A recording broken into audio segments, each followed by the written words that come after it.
નમસ્કાર, ભાગ્ય દર્પણમાં આપનું સ્વાગત છે. હું છું કૃષ્ણા.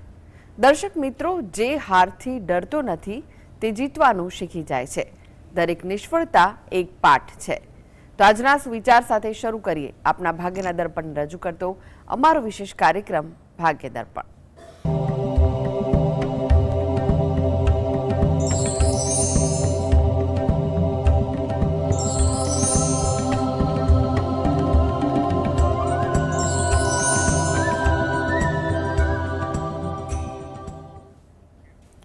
તો ભાગ્ય દર્પણમાં આપના પ્રશ્ન નિરાકરણ, રાશિફળ, પંચાંગ વિશે માહિતી અને માર્ગદર્શન આપવા માટે આપણી સાથે જોડાઈ ગયા છે જાણીતા જ્યોતિષાચાર્ય ડોક્ટર હેમલભાઈ લાઠિયા.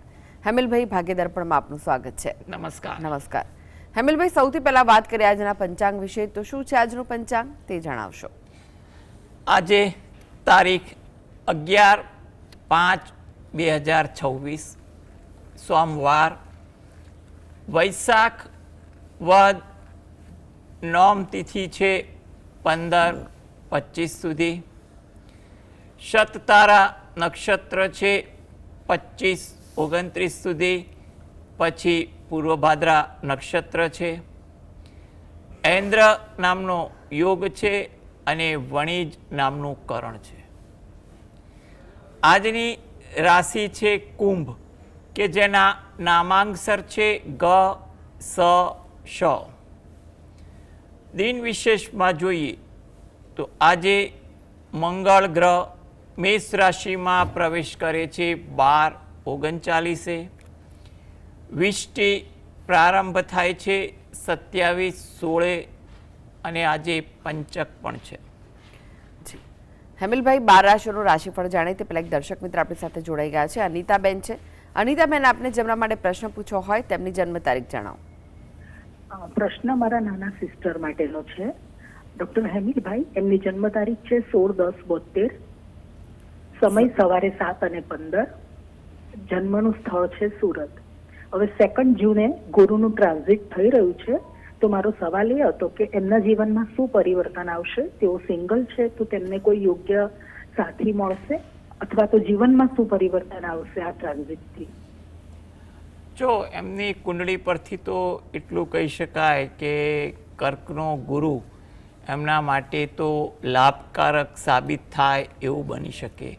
એ કોઈના માટે લાઈફ સેટલ કરવા માટે પ્રયત્ન કરે તો પણ એના માટે કોઈ સારી જગ્યાએ વાત આગળ ચાલી પણ શકે, કોઈ જગ્યાએથી હકારાત્મક અભિગમ પણ જોવા મળી શકે તેવા યોગ બને. પરંતુ એમાં થોડી ધીરજ રાખવી, કારણ કે ગુરુ કુંડળીમાં પણ જોવા જઈએ તો પીડિત અવસ્થામાં છે. એટલે એ બાબતે તમે નિર્ણય લો તો તમારે યોગ્ય રીતે વાત સમજવી, વિચારવી, પછી આગળ વધવું એ પણ સલાહભર્યું દેખાય છે. એમના માટે અત્યારે 2026 અને 2027 તો સારા દેખાઈ રહ્યા છે. એટલે એમના કોઈ પણ પ્રકારના કામકાજ હોય, અટકેલા કાર્ય કરવા માટે પ્રયત્ન કરવાનો હોય વગેરે જેવી બાબતોમાં થોડું મહેનત આયોજન કરે તો એના માટે વધુ અગત્યનું છે. એ પોતે જો દરરોજ જે સવારે ઘરે બેસીને શંકર ભગવાનના કોઈ પણ મંત્રના જાપ યથાશક્તિ મુજબ કરે એ વધુ અગત્યનું છે. તેમજ અઠવાડિયામાં એકવાર નજીકના શંકર ભગવાનના મંદિરે દર્શન કરવા જઈ ત્યાં પણ જળ અભિષેક કરે, ઉપસ્થિત દેવદેવીને પ્રાર્થના કરે અને 12 પીપળાના વૃક્ષને જળ વડે સિંચન કરી અને પ્રદક્ષિણા ફરે એ વસ્તુ અગત્યનું છે. ગુરુવારના દિવસે સવારના સમયે અને શક્ય હોય તો સૂર્યોદયના સમયે ઘરે બેસીને દત્ત બાવનીના પાઠ 5 વાર વાંચે એ પણ એમના માટે ઈચ્છનીય છે. પુષ્પાબેન જોડાઈ ગયા છે. પુષ્પાબેન, આપને જેમના માટે પ્રશ્ન પૂછવો હોય તેમની જન્મ તારીખ જણાવો. દીકરીના માટે પ્રશ્ન પૂછવાનો છે. નામ સુક્રિતા છે. જન્મ તારીખ શું છે? 10/6/2004. સમય?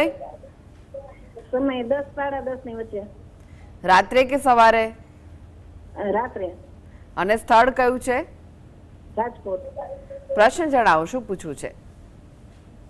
પ્રશ્ન એને કેવું સંબંધ મળશે, નોકરિયાત મળશે કે નહીં, નોકરિયાત માટે ઈચ્છા હે તો કેવી એના ઘર સંસાર કેવું મળશે ને કેવું સુખી જાય છે એના માટે. જો એના માટે એટલું કહી શકાય કે પાત્ર તો સારું મળશે, હસમુખો અને બોલવાની ટેવવાળો જીવનસાથી મળે તેવું લાગી રહ્યું છે, એટલે એને વાતો કરવાની ટેવ પણ હોવી જોઈએ. હવે એના માટે એટલી વસ્તુ કહેવાય કે લગ્ન જીવન કેવું જશે, તો લગ્ન જીવન માટે સામેની વ્યક્તિની કુંડળી જોવી પણ અગત્યની છે, અને સાથે સાથે લગ્ન માટેના જે મુહૂર્તો હોય એ પણ ફોલોઅપ કરે તો એના માટે લગ્ન સારી સુખાકારીવાળું થાય તેવું કહી શકાય. એટલે હાલમાં તો એમની કુંડળી મુજબ તો સારું લાગી રહ્યું છે, એટલે એવી કોઈ ચિંતા તમે કરતા નહીં. અત્યારે 2026 મધ્યમ છે, એટલે જો લગ્ન વિષયક વાતચીત કરતા હોય તો વ્યવહારુ ઢબે ધીરે ધીરે આગળ વધવું.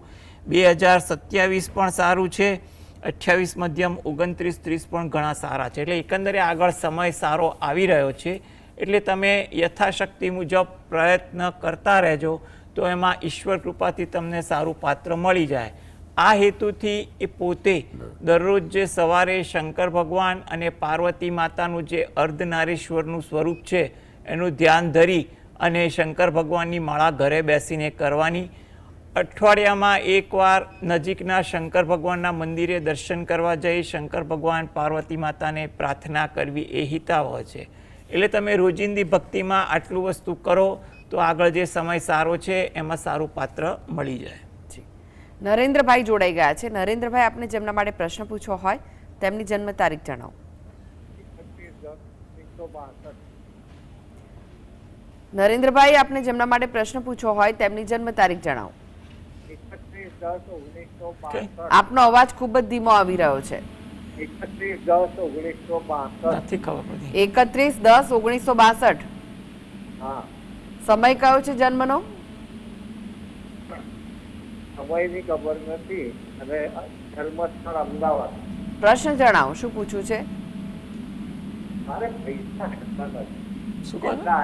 આવે છે એટલે જતા રહે છે, પૈસા ટકતા નથી. પૈસા ટકતા નથી. જી, જો તમારા માટે અત્યારે જે યોગ છે ને એ પરિસ્થિતિ તમે સુધારો, જ્યાં તમને આ દ્વિધા નડે છે એનું માર્ગદર્શન લેશો તો પરિસ્થિતિ સુધરી જાય તેવા યોગ દેખાઈ રહ્યા છે, એટલે એવી કોઈ ચિંતા ના કરો. તમારા માટે અત્યારે જોવા જાઓ તો 2026 તો આશાસ્પદ છે, એટલે એના માટે યોગ્ય માર્ગદર્શન આયોજન કરો. તમે આ હેતુથી ઘરે બેસીને શંકર ભગવાનના શિવ દરિદ્ર દહન સ્તોત્રના પાઠ વાંચો અથવા સાંભળો એ જરૂરી છે. તદુપરાંત તમે ગાય કૂતરાને રોટલી અને પક્ષીને દાણા આપવાનું રાખો એ પણ હિતાવહ દેખાય છે. એટલે રોજિંદી ભક્તિમાં તમે આ કરો તો આગળ જતાં ધીરે ધીરે પરિસ્થિતિ સુધરે તેવું બને. પ્રવીણભાઈ જોડાઈ ગયા છે. પ્રવીણભાઈ, આપને જેમના માટે પ્રશ્ન પૂછવો હોય તેમની જન્મ તારીખ જણાવો. 27/1970. સમય? વહેલી સવારે 3:30 જન્મસ્થળ અમદાવાદ. જી, પ્રશ્ન જણાવો. પ્રશ્ન એ છે કે મારો જે ભાગીદારીમાં જે ધંધો છે તે પાછા માટે વાતને સમજવા માટે તૈયાર નથી, પારદર્શિકતા વાપરવા છતાં પણ અત્યારે આર્થિક પરિસ્થિતિ છે કે રૂપિયાનો હું મોહતાજ થઈ ગયો છું અને ક્યાંય રસ્તો દેખાતો નથી, ઘરદાર કઈ રીતે પૈસા મારે ચૂકવવા. આજથી મંગળ ફરે છે તો શું થશે એનું આગળ ખબર નથી, કેમ કે હવે બધા નેગેટિવ વિચાર આવે છે કે ભાઈ કદાચ આત્મઘાત કરવો પડે એ પરિસ્થિતિમાં મુકાઈ ગયો. પરિવારને સારું હવે મુશ્કેલ થઈ ગઈ છે. જો તમારે જે પ્રશ્ન જે છે અને એમાં પણ તમે પૂછ્યું કે મંગળનું રાશિ પરિવર્તન થાય છે, તમને જ્યોતિષમાં શ્રદ્ધા હોય એવું લાગી રહ્યું છે. તમે અત્યારે તમારી પરિસ્થિતિ તો સુધારા પર છે, એ વસ્તુ જુદી છે, છતાં પણ તમને પ્રશ્ન કંઈ પણ બાબતે હેરાન કરે તો તમે યોગ્ય વ્યક્તિનું માર્ગદર્શન લો. હિતેચ્છુ હોય કે કોઈ પણ વ્યવહારુ વ્યક્તિ હોય એનું માર્ગદર્શન લો એ તમારા માટે જરૂરી છે. અત્યારે તમે માર્ગદર્શન લેશો અને સારા વિચારો કરશો ને તો પરિસ્થિતિ તો જે સુધારા પર છે તો તમને એના સુધારો તમે એને જોઈ શકશો. એટલે તમે ભગવાન પર ભરોસો રાખી સારા વિચારો કરો અને સારું માર્ગદર્શન મેળવી લો એ વધુ અગત્યનું છે. વર્તમાન સમયમાં જે પ્રશ્ન જે છે એ પ્રશ્ન માટે જે પણ વ્યવહારુ ઉકેલ તમને દેખાતો હોય એમાં પણ તમારે આગળ વધવું, ખોટી ચિંતા ના કરતા, કારણ કે આગળ જતા સમય સારો છે. અત્યારે તો મંગળ બદલાય છે, આગળ આવતા મહિને ગુરુ પણ બદલાય છે, એટલે ગ્રહોના પરિવર્તનો તો થતા રહેવાના છે. એમાં તમને કોઈ સારી અસર પણ થાય તેવું બને, એટલે તમે થોડીક હિંમત રાખો અને સારા વિચાર કરો અને સારી વ્યક્તિ કે કોઈ યોગ્ય વ્યક્તિનું માર્ગદર્શન લઈ અને વર્તમાન પરિસ્થિતિમાંથી રસ્તો શોધવાની પણ કોશિશ કરશો ને તો પણ તમને સરળતાથી રસ્તો મળી જાય તેવું લાગે છે. તમે ખોટી ચિંતા, ખોટા વિચાર ના કરતા, જે પણ ભગવાન પર શ્રદ્ધા હોય એમાં થોડીક ભક્તિ વધારી પ્રાર્થના કરો તો આગળ જતાં તમારો જે સમય સારો આવી રહ્યો છે એમાં તમને યોગ્ય રીતે સારો માર્ગ મળી જાય. હિનાબેન જોડાઈ ગયા છે. હિનાબેન, આપને જેમના માટે પ્રશ્ન પૂછવો હોય તેમની જન્મ તારીખ જણાવો. 25/1/88. 25/1/88. સમય કયો છે જન્મનો? 88. 25/1/88. જન્મનો સમય કયો છે? બપોરે 12 વાગે. અને સ્થળ કયું છે? હારીજ. પ્રશ્ન જણાવો, શું પૂછવું છે? સોરી, આપનો પ્રશ્ન જણાવો. પ્રશ્ન એ છે કે મારે જોબ બદલવી છે તો કયા? જો જોબ બદલવા માટે તમે જે વિચાર કરો છો એ વિચાર માટે જે નવી જગ્યા છે તમને કેટલી અનુકૂળ આવી શકે છે એનું થોડુંક માર્ગદર્શન તમે તમારા મિત્ર વર્તુળ અથવા ઘરના વડીલો કે હિતેચ્છુ જોડે કરી લો એ જરૂરી છે. એટલે વર્તમાન સમય તમારો મધ્યમ છે, એટલે તમારે નવી જગ્યા તમને કેટલી અનુકૂળ પડશે એનું થોડુંક તમે માહિતી મેળવી લો એ વધુ સારું છે. અને આ માટે તમે દરરોજ જે રાત્રે ઘરે બેસીને 5 વાર હનુમાન ચાલીસાના પાઠ વાંચો અને હનુમાન દાદાને તમે પ્રાર્થના કરો એ વસ્તુ વધુ અગત્યનું છે. એટલે પરિસ્થિતિ તમારી એવી છે કે આગામી સમયમાં 2-3 મહિના પછી ગ્રહ યોગ સુધરે છે, એમાં તમને જો નવી કોઈ જગ્યા માટેની વાત આવે અને એમાં તમને યોગ્ય જણાય તો એ અંગે વિચારવું હિતાવહ છે. એટલે હાલમાં તો વર્તમાનમાં જે જગ્યાઓએ તક મળી છે એ બાબતે તમે વર્તમાનમાં તમારા હિતેચ્છુ જોડે ચર્ચા કરો અને અનુકૂળ લાગે તો જ આગળ વધો એવી સલાહ છે. જી, રિકિનભાઈ જોડાઈ ગયા છે. રિકિનભાઈ, એમને જેમના માટે પ્રશ્ન પૂછવો હોય તેમની જન્મ તારીખ જણાવો. 14/3/2009. જન્મનો સમય? સવારે 8:55. અને સ્થળ કયું છે? ઝઘડિયા, ભરૂચ. પ્રશ્ન જણાવો, શું પૂછવું છે? મારે અત્યારે 12 સાયન્સ યાત્રી પછી ગુરુ છું, તો આગળ કેવું રહેશે? જી, જો તમારા માટે તો અત્યારે વર્તમાન સમય સારો છે, એટલે તમે મહેનત આયોજનબદ્ધ કરો તો તમને સારું ફળ મળે તેવા યોગ દેખાય છે. તમારે જે તે વિષય તરફનો ધ્યેય હોય એ ધ્યેય તરફનું માર્ગદર્શન લઈ અને એ દિશામાં પણ અત્યારે આગળ વધવાની કોશિશ કરશો તો પણ તમને એમાં સફળતા મળી શકે. એટલે તમારે અત્યારે વર્તમાન પરિસ્થિતિ સારી છે, એટલે તમે યોગ્ય રીતે આગળ વધવાનું આયોજન કરો એ વધુ સલાહભર્યું છે. જી, હેમિલભાઈ, રાશિફળની વાત કરીએ. રાશિમંડળની પ્રથમ 3 રાશિ મેષ, વૃષભ, મિથુન રાશિના જાતકોનો આજનો દિવસ કેવો રહેશે? મેષ રાશિ કે જેના નામાંક્ષર છે અ, લ, ઈ. તમારે આજે કોઈ પણ જગ્યાએ મુલાકાત માટે જવાનું હોય ને તો ત્યાં થોડી ધીરજ રાખવી. વધુ પડતી વાત કે ઉશ્કેરાટમાં વાત ન થાય તેનું ધ્યાન રાખવું હિતાવહ છે. વાત સમજવી, સાંભળવી, પછી યોગ્ય પ્રત્યુત્તર આપવો જરૂરી છે. ઉતાવળ કરવાની વૃત્તિ તમારા સ્વભાવમાં દેખાય, એમાં કોઈ ગફલત ન થાય તેનું ધ્યાન રાખવું. કોઈ જગ્યાએ નવી વાતની આપ-લે થાય તેવા પણ યોગ બને છે. વૃષભ રાશિ કે જેના નામાંક્ષર છે બ, વ, ઉ. તમને આજે તમારા સ્વભાવમાં આતુરતા બહુ રહે, વાત જાણવાની, રજૂ કરવાની કે કંઈ પણ પ્રસંગ અંગેની આતુરતા તમારામાં રહે. એને કારણે તમે થોડાક ઉશ્કેરાટ પણ અનુભવો, માટે થોડીક શાંતિ પણ જાળવવી. વાતચીત કરવા પર આજે શબ્દ પ્રયોગ પર અંકુશ રાખવો, જેથી કરીને ઉતાવળમાં કે ભૂલથી ખોટા શબ્દનો પ્રયોગ ન થાય કે કોઈ ગેરસમજવાળી વાત ન થાય તેનું ધ્યાન રહે. થાકની અસર આજે તમારી દિનચર્યામાં વધુ જોવા મળી શકે છે. મિથુન રાશિ, આ જાતકોને આજે આળસ વૃત્તિ વધુ જોવા મળે. કામ ટાળવાનું મન થાય, પછી કરવાનું મન થાય જેવી બાબતો આજે વધુ દેખાય. પરિચિત વ્યક્તિ સાથે આજે સમય પણ વધુ પસાર થાય, જેને કારણે કામકાજ ટાળવાનું પણ મન વધુ થાય અથવા વિલંબિત પણ થઈ શકાય. વાર્તાલાપમાં થોડું ધ્યાન રાખવું, કોઈ જગ્યાએ ખોટા અર્થઘટનવાળી વાત ન થાય તેનું ધ્યાન રાખવું ઈચ્છનીય છે. જી હેમિલભાઈ, તમે જોડાયેલા રહેશો. આગળ પણ બાકીની રાશિઓનું રાશિફળ આપની પાસેથી જાણીશું. તો ભાગ્ય દર્પણમાં આગળ વધી તે પહેલા લઈએ બ્રેક.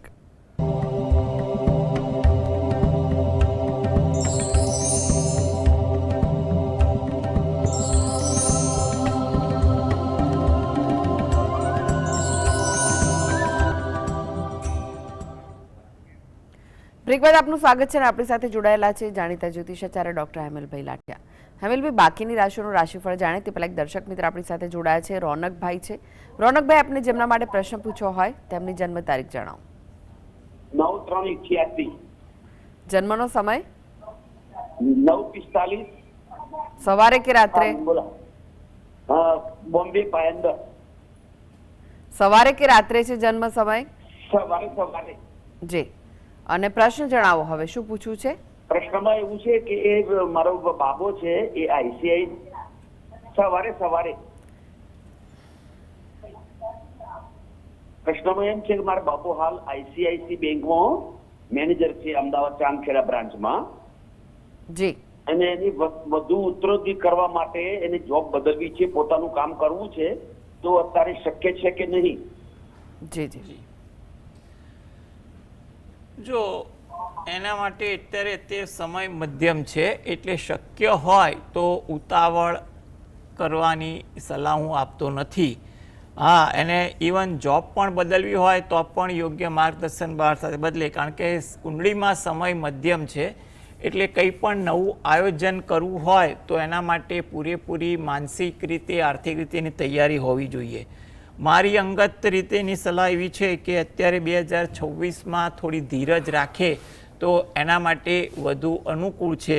અને આગળના સમયમાં પણ જોવા જઈએ ને બીજા 2-3 વર્ષ પણ એના માટે મધ્યમ જણાઈ રહ્યા છે.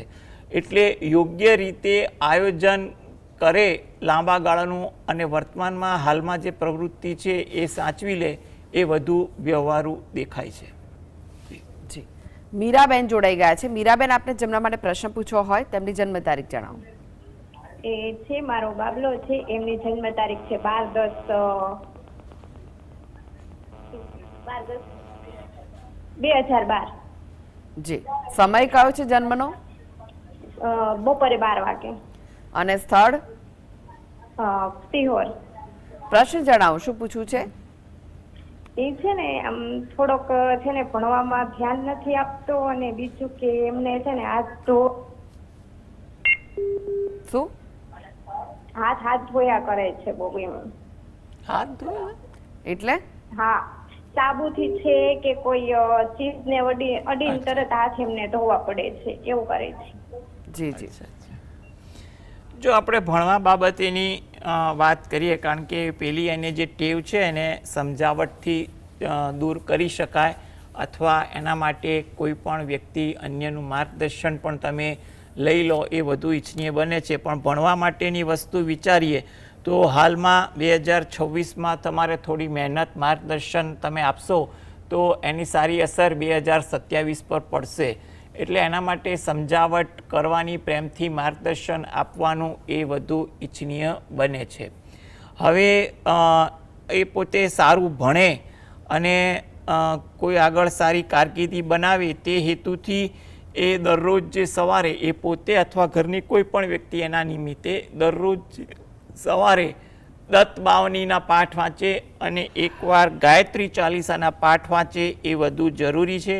તેમજ રાત્રે ઘરે બેસીને કોઈ પણ વ્યક્તિ એકવાર હનુમાન ચાલીસાના પાઠ વાંચી અને પ્રાર્થના કરશે તો એના ભણવા અંગેની પરિસ્થિતિ સુધરે તેવું આપણે કહી શકીએ. જી હેમિલભાઈ, ફરી એકવાર રાશિફળની વાત કરીએ. કર્ક, સિંહ, કન્યા રાશિના જાતકોનો આજનો દિવસ કેવો રહેશે? કર્ક રાશિ કે જ્યાં નામાંક્ષર છે ડ અને હ, થોડી ધીરજ તમારે તમારા કામકાજમાં દિનચર્યામાં રાખવી જરૂરી છે. વાતચીત કરવા દરમિયાન કોઈની સાથે દલીલ ન કરવી એ પણ જરૂરી છે અને વાતચીતમાં પણ થોડું ધ્યાન આપવું જેથી કરીને કોઈ જગ્યાએ ગફલત ન થાય. સિંહ રાશિ કે જેના નામાંક્ષર છે મ અને ટ, ઉત્સાહ તમારામાં સારો જોવા મળે, તમારા કામની કદર થાય જેનો તમને સંતોષ થાય, ધાર્મિક વૃત્તિ આચરણ પણ તમને વધુ દેખાય. કન્યા રાશિ નામાંક્ષર છે પઠણ, તમને વિચારો વધુ આવે, નાની નાની બાબતે તમારું મન વિચારશીલ થાય. વાહન ધીમે ચલાવવું એ પણ જરૂરી છે. મજાકવાળા વાતાવરણથી પણ દૂર રહેવું અગત્યનું છે. જી હવે વાત કરીએ તુલા, વૃશ્ચિક, ધનુ રાશિના જાતકોની. તેમનો આજનો દિવસ કેવો રહેશે? તુલા રાશિ કે જેના નામાંક્ષર છે ર અને ત, મિત્રો પરિચિતો સાથે સમય વધુ પસાર થાય અને એમાં કામકાજમાં પણ થોડો ઉત્સાહ દેખાય. કોઈ જગ્યાએ મુસાફરી થાય કે તેનું આયોજન થાય તેવું પણ બની શકે. વૃશ્ચિક રાશિ નામાંક્ષર છે ન અને ય, આતુરતા આજે તમારામાં વધુ દેખાય જેને કારણે ધીરજનો અભાવ રહે અને ઉશ્કેરાટ ન આવે તેનું ધ્યાન રાખવું. આરામ કરવાની વૃત્તિ આજે વધુ દેખાય તેવું બને. ધન રાશિ આ જાતકોને કોઈ જગ્યાએ મુલાકાત હોય એ મુલાકાતમાં આજે વ્યવહારુ બનવું જેની સારી અસર મુલાકાત પર પણ પડે. વડીલો તરફથી આદર પ્રોત્સાહન મળે, ધાર્મિક ભાવના વિચારસરણી પણ વધુ દેખાય. જી હવે વાત કરીએ અંતિમ 3 રાશિ મકર, કુંભ, મીન રાશિના જાતકોની. તેમનો આજનો દિવસ કેવો રહેશે? મકર રાશિ કે જેના નામાંક્ષર છે ખ અને જ, આજે કામનું થોડુંક ભારણ રહે તેવું બને. થાકની અસર પણ દિનચર્યામાં જોવા મળે. આરોગ્ય અંગે કોઈ દ્વિધા હોય તો થોડીક તકેદારી રાખવી ઈચ્છનીય છે. કુંભ રાશિ નામાંક્ષર છે ગ સ શ, ચોકસાઈ રાખવી હિતાવહ છે. કામકાજમાં થોડી ઉતાવળ વૃત્તિ રહે, જૂની યાદ જૂના પ્રસંગો વધુ તાજા થાય તેવું બનવા જોગ છે. મીન રાશિ નામાંક્ષર છે દ ચ ઝ થ, મિત્રો પરિચિતો સાથે આજે વાર્તાલાપ વધે. પારિવારિક બાબતોના કામકાજમાં વાતચીતમાં પણ વ્યસ્તતા થોડીક વધુ આવે. કોઈ પણ વાતચીત કે પ્રસંગોના વિચારો તમને આજે વધુ આવે તેવું બનવા જોગ છે. જી હેમિલભાઈ, જીએસટીવી સાથે જોડાવા માટે, દર્શક મિત્રોને માહિતી અને માર્ગદર્શન આપવા માટે આપનો આભાર. નમસ્કાર. નમસ્કાર. તો દર્શક મિત્રો, આ સાથે જ ભાગીદાર પણ આજે બસ આટલું જ. મને રજા આપશો. નમસ્કાર.